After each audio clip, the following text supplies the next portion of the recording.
Hi, Chibundu. Hello. It's so wonderful to meet you at last. I read your book and I was just blown away by Welcome to Lagos. It's such a beautiful book, and I just want to say congratulations to you for Thank you. writing this amazing book. I'm very happy you've been blown back Blown back. so we can have this interview. Yeah. And also say welcome to Cape Town and to the Open Book Festival. Thank you. And I hope you have an amazing time while you're here. So I'm going to actually just introduce you a little bit because I may know who you are. I've read one of your books at least. I'm hoping to read the first one real soon because the second one was it was quite a read and I'm so impressed. So your blurb, if I were to just read it out on the back of the book, it says you were born in Lagos in 1991 and your first novel, The Spider King's Daughter, won a Betty Trask Award and was shortlisted for the Dylan Thomas Prize and the Commonwealth Book Prize, and was also longlisted for the Desmond Elliott Prize and the Etisalat Prize for Literature. It was prize upon prize upon prize that you're being shortlisted for, and you won one. And you're now currently completing a PhD on the West African Students' Union at King's College, Yes. London.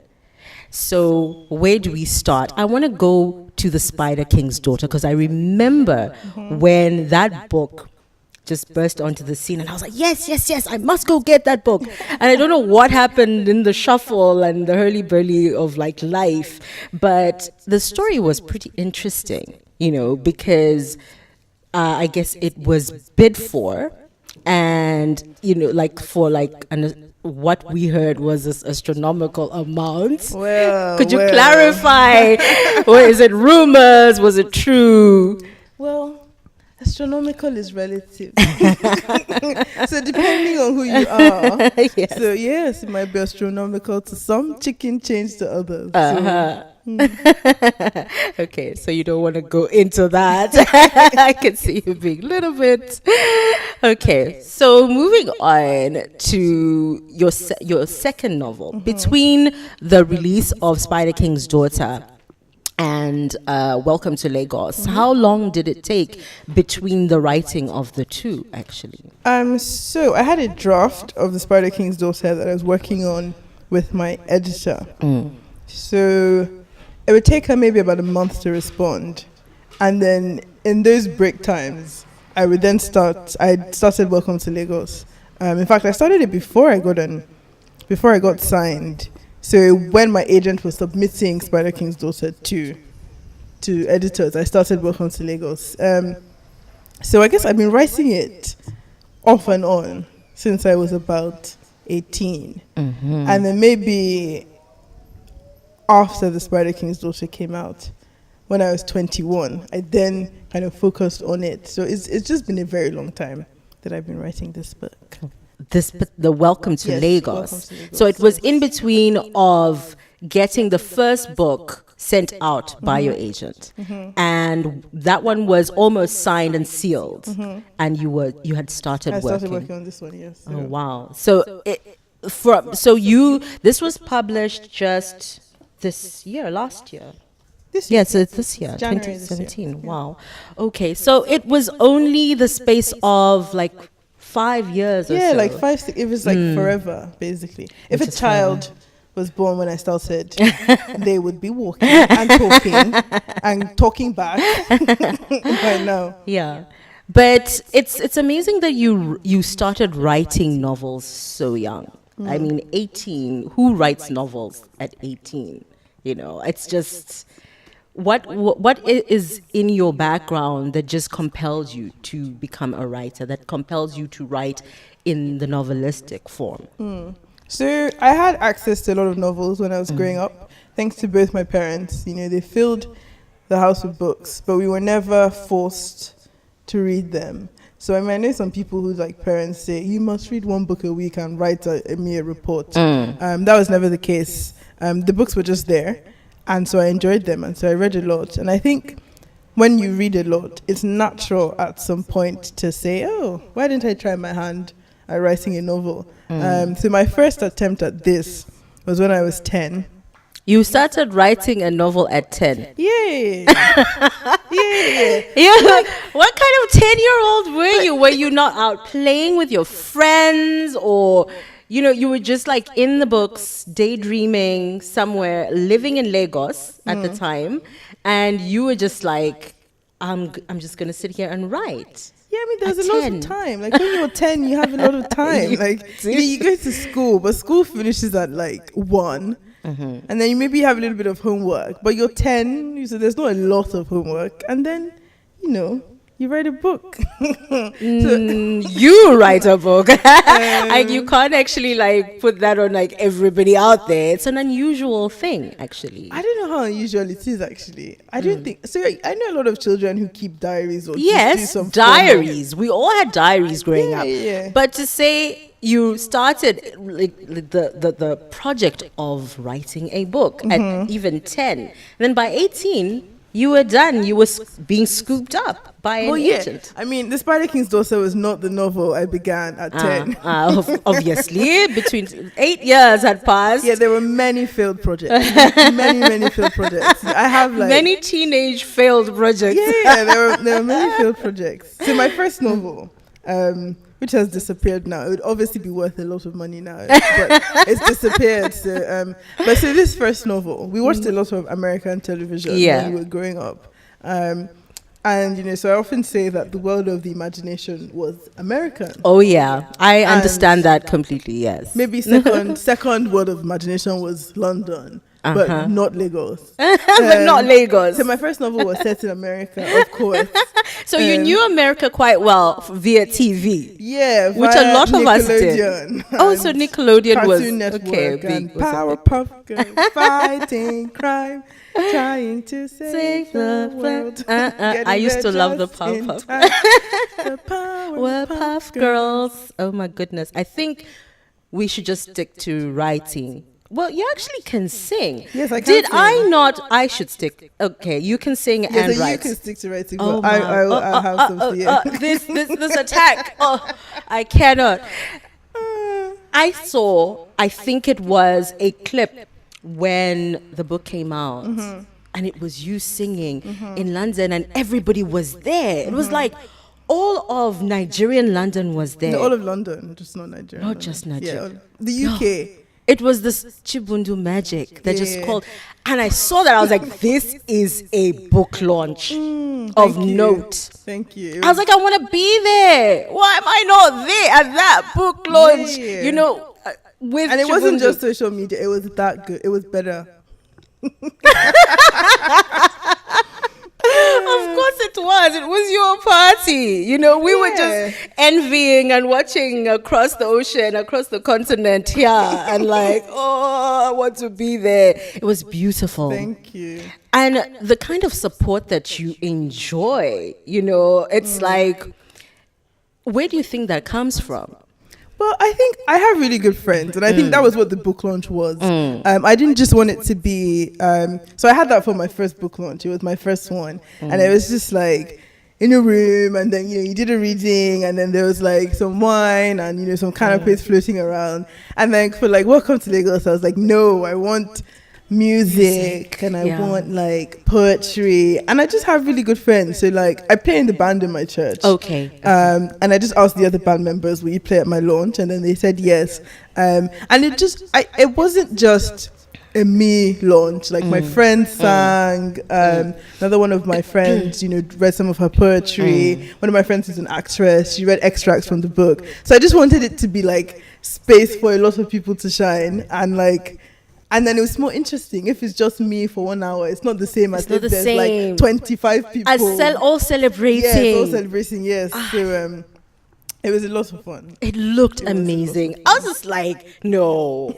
This is the African way of launching. It's not even the African way. Just like that Niger way of launching a book. Exactly. Sorry, we love the way Nigerians talk. And it's like... Really? You guys sort of like, either you're like, oh yeah, girl, join us, or you're doing what you're doing now. Why are you even trying to do that? And you're like, narrowing your eyes and you're like, what's this now? I don't. Does it feel like appropriation, or does it feel like we are doing something wrong when we do it? Because South Africans are doing it all the time now. Do South Africans via Nollywood? Do South Africans really like Nigerians though? They like, you know what it is. They like some of the culture and that, that vivacity that y'all give off. But come to live among. Because it's a different story. This is my second time. It's a different story. This is my second time in South Africa. I'm Nigerian by marriage. Like I've got family members who are married to Nigerians. So I feel like I'm an honorary Nigerian. Right. I'm giving myself that status. Okay. So now, when we are here in South Africa as Nigerians, as Malawians, or whatever, and people are doing their xenophobic thing, but then on the other hand, they're celebrating you as Nigerian writers. How many people love Chimamanda Adichie? Yeah, this is true. How many people love who are the famous Nigerian actors? There's so many of them. Genevieve, P Square, Wizkid, like the music. All the music, the music is everywhere. Right now, what's his name? The guy who sang "If White," Davido. Yeah. I heard in one day. I tell you, say I love you. 30 billion for the account, yo. So anyway, in one day, I heard people bumping around the airport. Several people bumping that music in a store, in a car. These are South Africans. So I'm like, you love Nigerians and the culture. You love Nigerian culture, but you don't love Nigerian Nigerians. people. Yes. And so the first time, this is not my first time in South Africa. Ed, I was going to ask you actually. I came once. Everybody keeps asking me. I've been to the market. Where are you from? Where are you from? I'm like, I'm African. We're from the same place. Because the last time I came, I went to get my Where were SIM you? card. Here I was in Johannesburg. Okay. And I went to get my SIM card to get one for my phone. And the man kept asking, where are you from? Where are you from? I didn't want to tell him because I'd heard that Nigerians are not too popular. But I had to take my passport. He was like, oh, you're Nigerian. And then he was like, these Nigerian men always coming here and marrying all the South African women. And I'm like, that's not statistically possible. I'm sure there are some South African women left for you as well. But yeah, there was just that everywhere I went, there's like Nigerians, this, that, Nigerians, this, that. So I was like, okay. So you're just getting that hatred, that feeling of what is this now? That's xenophobia, Afrophobia, because it's not all they love Europeans, I'm with a German man, and every time they see him, they want to know about him, where he's from. Oh, they love him. Oh, German efficiency. That boring cliche. Then I am standing there like, oh, you have no questions for the Malawian, no questions for the other people in the group, the Africans. Oh, no, it's not like that. I think so, it's a dual thing. So obviously when I come to literary festivals and places like this, yes, of course, people are very interested in me. And so that was the thing with Johannesburg. So I went there partly for holiday, but partly to promote. So when I was promoting, it was fine. Everybody was very interested. But when I'm just walking around as a normal Nigerian it's on the a street, different story. It's definitely a different story. Yes. Definitely it's a problem here. But coming to the book itself, Welcome to Lagos. I loved this book. I loved reading it. I was laughing like mad throughout this book, throughout reading it. And I think what amused me was the idea of a minister actually doing his job. It's so sad. It's so sad that should be, fodder for amusement, and not that it should just be a normal thing, And when you think about Nigeria, you think, okay, country full of potential, 150 million souls who are go-getters as far as when they're on the world stage, doing all kinds of things in the world, whether they're in physics, whether they're in music, whether they, just excelling. But in the country itself, why it's the way it is and why it doesn't work. Obviously, this is not a new thing that you are hearing, or any of us have even discussed, you know. But it just brings that idea of, why can't it work, you know?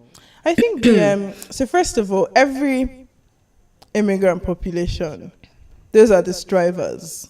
So I think when you see an immigrant population doing well, you have to remember that, you know, a lot of those people, they were the ones who would work 10 times as hard, especially when it's to live somewhere like Nigeria, where it's difficult financially to amass the amount of money that it takes you to buy a plane ticket or get a visa, etc., etc. So those people you've seen who've already made it out, in quotes, they're like the ones who already have a propensity to work hard and are just looking for the opportunities. Yeah. And that's why when you see like the Nigerian, you know, immigrant community doing well abroad, it's like, well, yes, because it's almost like, you know how they talk about the brain drain, but it's true. You've taken a lot of the cream, the people who always came first in class. You've taken the brightest ones, the people who are doing the best, and then you said, okay, you can come to our country and be doctors, or you can come to our country and be lawyers.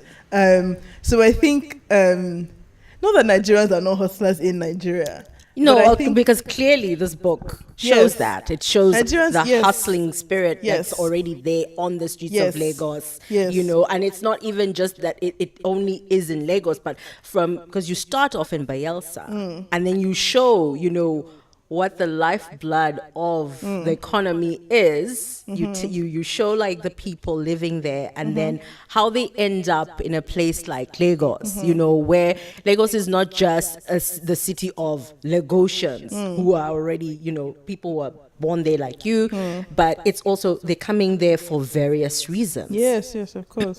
So the hustling spirit comes from, you know, a subsection of the entire country.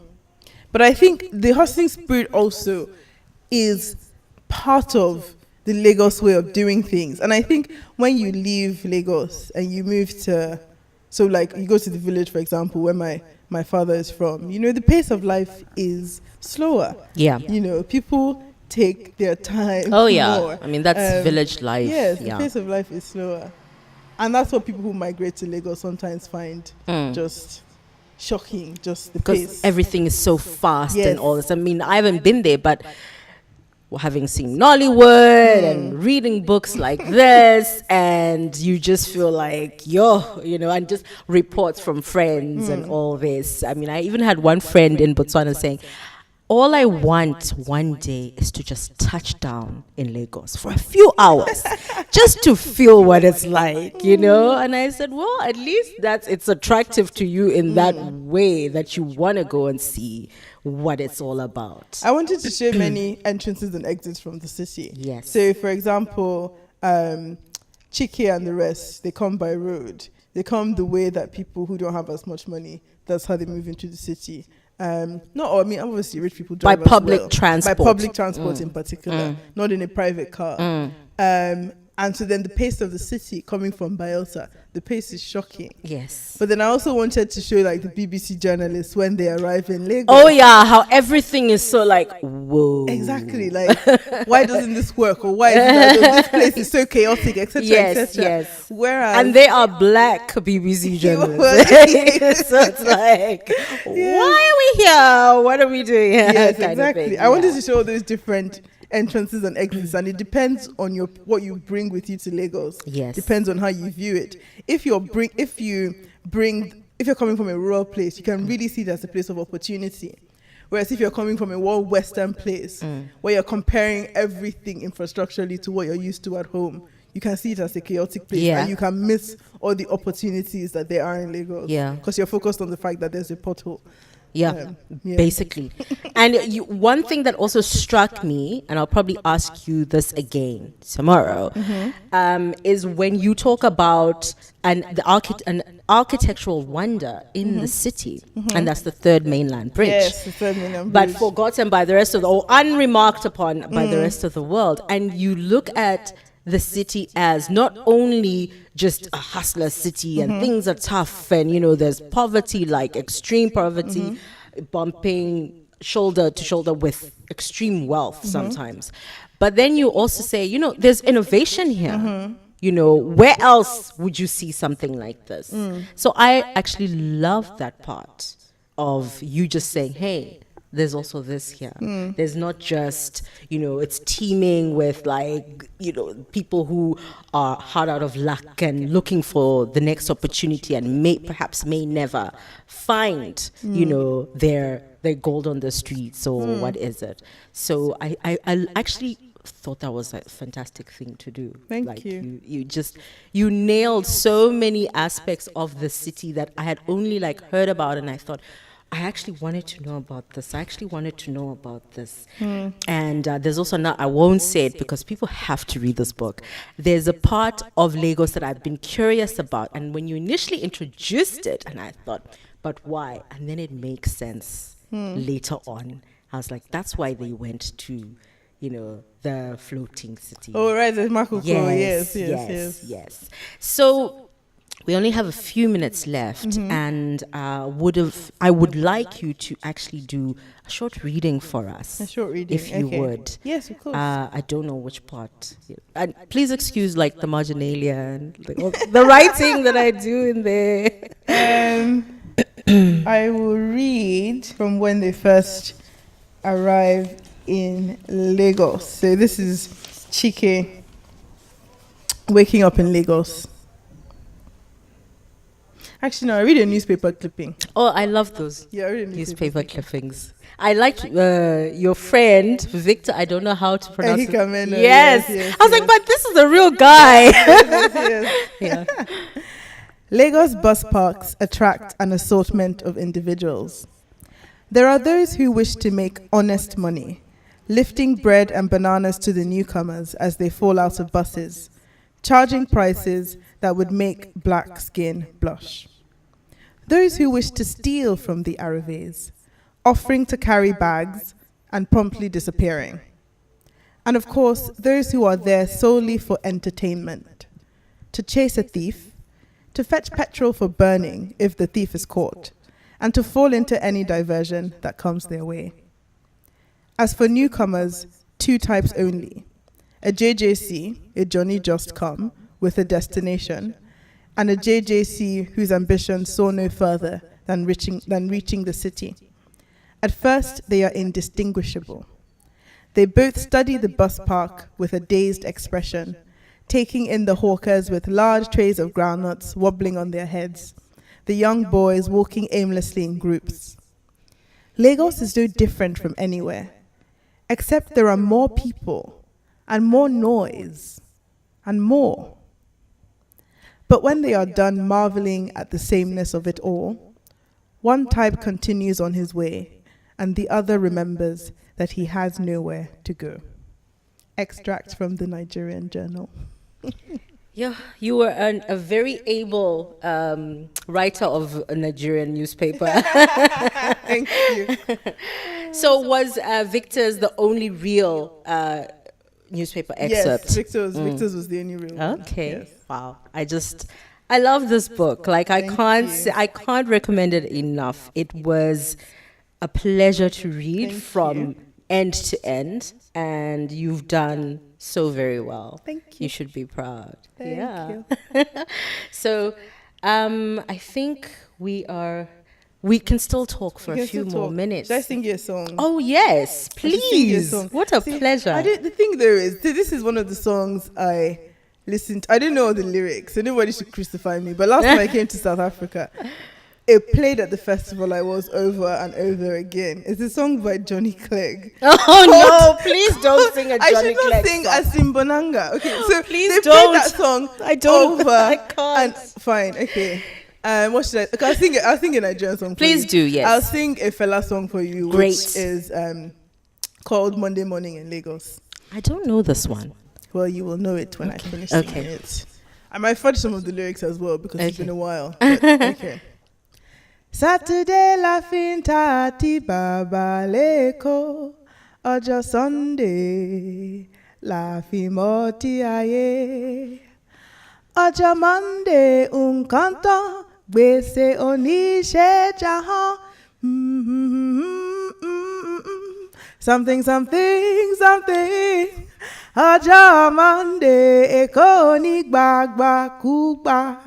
Èkó ní gbàgbàkúgbà o, ṣàárọ̀ Monday. Ọjọ́ Monday, Èkó ní gbàgbàkúgbà o. And the chorus means, on Monday morning, Lagos does not take rubbish from anybody. Ooh. Thank you so Thank much. you. Oh my gosh. Such a treat.